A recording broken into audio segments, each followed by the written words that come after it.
Hi friends, ఎలా ఉన్నారు? అందరికీ నమస్కారం. రీసెంట్ గా చాలా నుంచి చూస్తున్న సివిల్ ఇన్సూరెన్స్ గురించి కట్ట. రీసెంట్ గా మైసూర్ జరిగిన సివిల్ ఇన్సూరెన్స్ గురించి తెలుసు. మైసూర్ లో రోడ్ మీద టాయిలెట్ వాడడానికి చుట్టూ గ్లాసెస్ పెట్టారు. అయినా మనుషులు మారలేదు, వచ్చి గ్లాసెస్ ముందే పోతున్నారు. మళ్ళీ దాంతో పాటు ఈ మధ్య యాక్సిడెంట్స్ ఎక్కువైపోయింది. ఒకళ్ళు వెళ్ళి ఒకవేళ ముగ్గురు చనిపోయి రోజు ఒకళ్ళు వెళ్ళి ఇంకో బైక్ గుద్దారు. ఆ బైక్ కూడా ఎక్కడైనా గుద్దింది. ఒకరు కార్ ఇంజరీ అయింది, ముగ్గురు స్పాట్ డెడ్. ఇంకా దాంతో పాటు ఏంటి, మనం వెళ్తున్నట్లు లైన్ మీద ఎవరు ఆపేయాలంటే అందరూ లాల్ ఆడుతున్నారు. సివిల్ ఇన్సూరెన్స్ ఏమైపోయింది, మళ్ళీ అందరూ చెప్తారు ఇండియా జపాన్ లో అవ్వట్లేదు, జపాన్ లో బుల్లెట్ ట్రైన్లు వచ్చినాయి, అమెరికా ఇలా ఉంది గట్ట అని.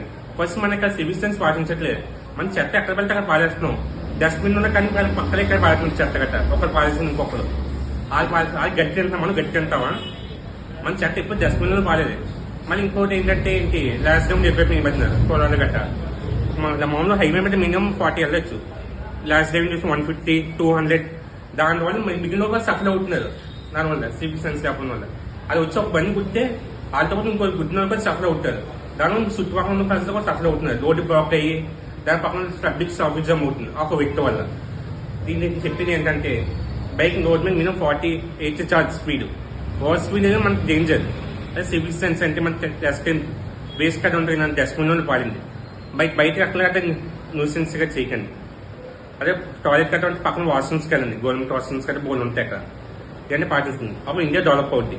మనం కూడా పాటింటే ఇండియా డెవలప్ అవుద్ది. ప్రభుత్వం వల్ల కూడా కాదు, మనం కూడా పాటించాలి. Thank you, bye.